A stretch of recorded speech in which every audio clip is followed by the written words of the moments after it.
Hello and welcome to Transfermarkt. My name is Matt and I'm joined today by Stefan to discuss Liverpool's star man from Sunday's victory against Chelsea, Curtis Jones. He may have won the penalty and he may have scored the winner, but it was an all-round performance from Jones that impressed a lot in a midfield battle that heavily leaned towards Chelsea in the first half.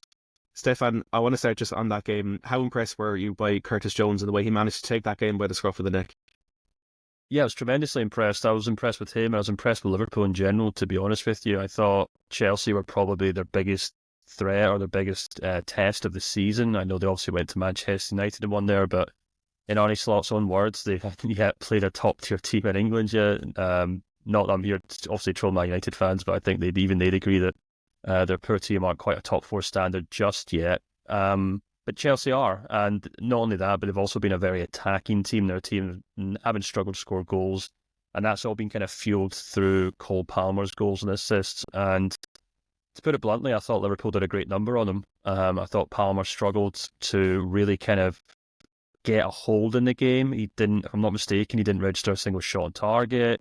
He didn't register a single touch in the box with the ball.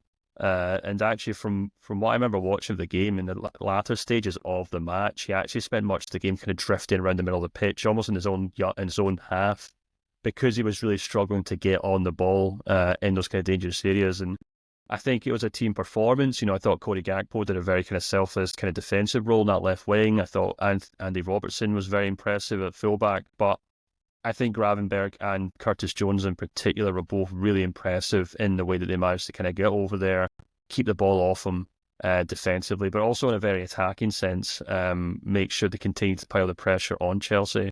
And I think that's kind of crucial to Arne Slot's tactics at Liverpool. We saw that against Man United, and we're now seeing it against Chelsea here, where it's not quite the defensive chess games that we've seen between Arsenal and Manchester City over the last kind of couple of years. Liverpool very much, no, we're going to come, we're going to try and win this game, we're going to show up and we're going to play attacking football. And it's worked against Manchester United and it's now worked against Chelsea. And I think at the heart of that is very industrious, very active central midfielders like your Ryan Gravenberchs, like your McAllisters, but as we saw on Sunday, most notably like your Curtis Joneses. Yeah, I think the midfield battle, as I mentioned at the top of the show, in that first half especially, was one that Liverpool really struggled with. And as you mentioned, it's typical of Arne Slot that he's not going to sit back. They were pressing Chelsea, but such was the madness of the way Chelsea shaped up in that game that Liverpool's pressing left a lot of holes in the middle of the park. And it is that industrious nature of those midfielders having to recover these positions that is really important in a game like that. And Curtis Jones was absolutely phenomenal. He just seemed to be everywhere, and there was so many recovery tackles that he made. He won, it seemed like every ground duel that he entered, he came out of it with the football or with a free kick as well. But also in possession, he was really, really important. It was those late runs that he made into the box that caused Chelsea so many problems. And he won a penalty that was scored. He won a penalty that was overturned. And of course, he scored the goal in that nature as well. In a period of the game that was extremely crucial for Liverpool to kind of get back on top, because Chelsea had just scored the equaliser really early in the second half. Their tails are up. It would have been easy for Liverpool to maybe sit back for 5 or 10 minutes and soak up that pressure, but Curtis Jones didn't let it get to him, and it was a brilliant delivery into the box. And for me, questionable that Jones decided to take a touch, but he got to that second ball before Robert Sanchez and put it in the back of the net. And from then on, I think Liverpool looked, there was a few stages where Chelsea kind of had a lot of pressure on them, of course, at the end of the game as well, but Liverpool looked comfortable from there. And like you said, Curtis Jones was a massive part of that.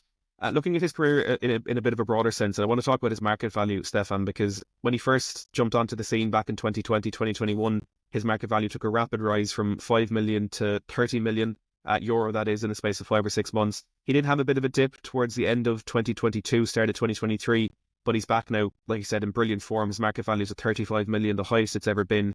And I think for me, the biggest compliment that you can give to Curtis Jones is Liverpool have invested so much money in that midfield. They brought in Alexis McAllister, Ryan Gravenberch, Dominic Szoboszlai, but Jones just always seems to be there, and when he plays, he always seems to be one of the core men for them.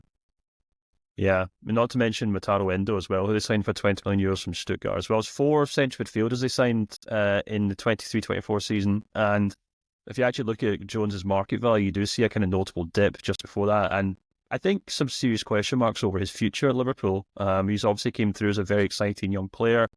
But he's had to face some incredible, competition for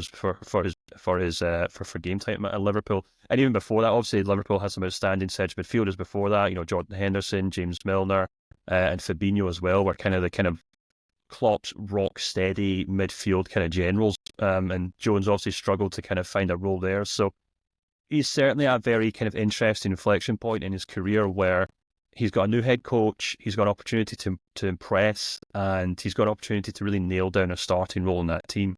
Yes, he's going to face a lot of competition, but I think what's maybe really encouraging for him, and this kind of goes very similar to Ryan Gravenberch as well, actually, in the sense that both of them were kind of these kind of squad players under Klopp, used often. They racked up plenty of game time, but never really starting positions and never really specialised roles in that team.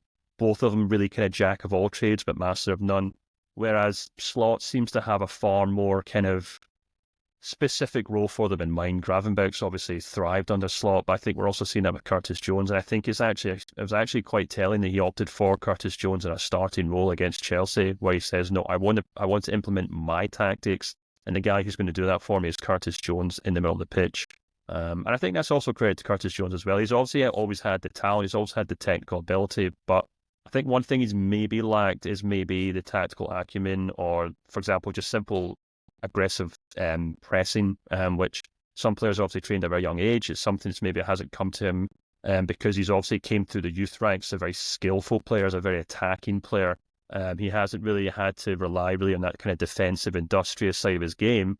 But as he's kind of developed into the senior player, I think he now realises he has to be good at everything. And I think that's now the side of his game we're now beginning to see under Arne Slot, and that's why he has kind of developed into this really impressive, all-encompassing box-to-box midfielder. And much like Gravenberch, that's where he could have a role in this Liverpool team going forward and potentially become a very important player for Liverpool and Arne Slot this season. And I think he's found the perfect time to establish that new form again, because like you mentioned, it's a new head coach in, and I think we often see, especially in modern day football, with the money that is spent on certain players, we often see managers make big signings and then almost feel a pressure to play them into form because of the money that they've spent on them. And I think the best example, not to keep bringing this player up, but Anthony at Man United for Erik Ten Hag seems to be, because Ten Hag spends so much money, he feels pressure to play him into becoming that player he thought he was signing. There could easily have been an element of that at Liverpool with the midfielders that have been signed in the last 12 or so months, as we spoke about. But Arne Slot doesn't have that hanging over his head. He's come into a squad that's already been established. He's not bought any of those centre midfielders. So he can play who he thinks is the right player. And if that is Curtis Jones, he can play himself into the manager's plans in the long term. And it's, like I said, the perfect time for Jones to be able to find that form. And one interesting point for me that I'm looking at is with Virgil van Dijk and Mohamed Salah maybe on the way out at the end of the season, with Trent Alexander-Arnold still seemingly not making a decision about whether his future lies in Liverpool or in Madrid, Slot could also be looking for a new captain. He could also be looking for someone to lead that team going forward, to be that long-term main man in that squad, to just lead them to whatever it is he's going to bring them to. And Curtis Jones, he's Liverpool through and through. He's been there for so long. He knows the club, he knows the fans, he knows everything about it. Do you think he has the leadership abilities from what we can see, of course, from an outside perspective, to become that captain for Liverpool? Oh, that's a good question. I think he obviously knows Liverpool very well. He's obviously came through the club as a local lad. He knows what it means to play for the club, and you would think in the future he would be a club captain if he obviously stayed at Liverpool and continued to play game time for them. Whether he's ready to kind of step into that role right now, I think is probably a little too ambitious maybe, but as you said, you never know. He could develop into a starting player, a key player for Liverpool this season. This time in 12 months, we could say, yeah, Curtis Jones is Mr. Liverpool. He's the guy who should be taking on that armband. And you're absolutely right. It's a huge turnover of players expected next season. And all sorts could happen, but I'm really intrigued to see how Arne Slot actually deals with that, because as we've mentioned, they do have a very impressive array of kind of central midfielders. You know, we've got Curtis Jones, Ryan Gravenberch, Alexis McAllister, Dominic Szoboszlai. And I'd be really intrigued to see if Arne Slot looks at the players he's got next season and the players expected to leave and maybe thinks, well, if I've got all these central players, maybe I should try and change the formation a little bit to kind of accommodate more of them. And that's maybe when the guys like Jones and Gravenberch step up to the plate and say, yeah, I'm ready to be a starter, I'm ready to be a match winner for Liverpool. If you need to change your tactics to fit the two of us in alongside McAllister and Szoboszlai, then let's do it and let's move forward with it and not worry about having to go out and spend, 100 million euros on replacing Mohamed Salah, or Van Dijk or something like that. So there's a lot in the air for Liverpool. I know I didn't really answer your question there about whether Curtis Jones can be a club captain, but I guess the point I would make is that it's up to him to kind of demand first team football. It's up to him to demand to be a starting player. And in a sense, demand that Arne Slot kind of changes his tactics to accommodate all these central players next season. And if he can do that, and if he continue kind of play well for Liverpool, then yeah, I absolutely think he is a future captain in the making. But I think he's got a few steps before that. Let us know in the comments down below if you think Curtis Jones can become the captain of Liverpool. I think on a personal level, it depends on the future of Trent Alexander-Arnold. I think if Trent stays, Trent gets it. A bit more long term, of course. Yeah, let us know in the comments down below. Let us know your thoughts as well on Curtis Jones and that incredible performance against Chelsea in that 2-1 victory in the Premier League on Sunday. Make sure to subscribe down below for more of these videos going forward, including some daily transfer news live streams. Plenty of content coming up on the channel, so make sure to get yourself involved and hit that notification bell as well.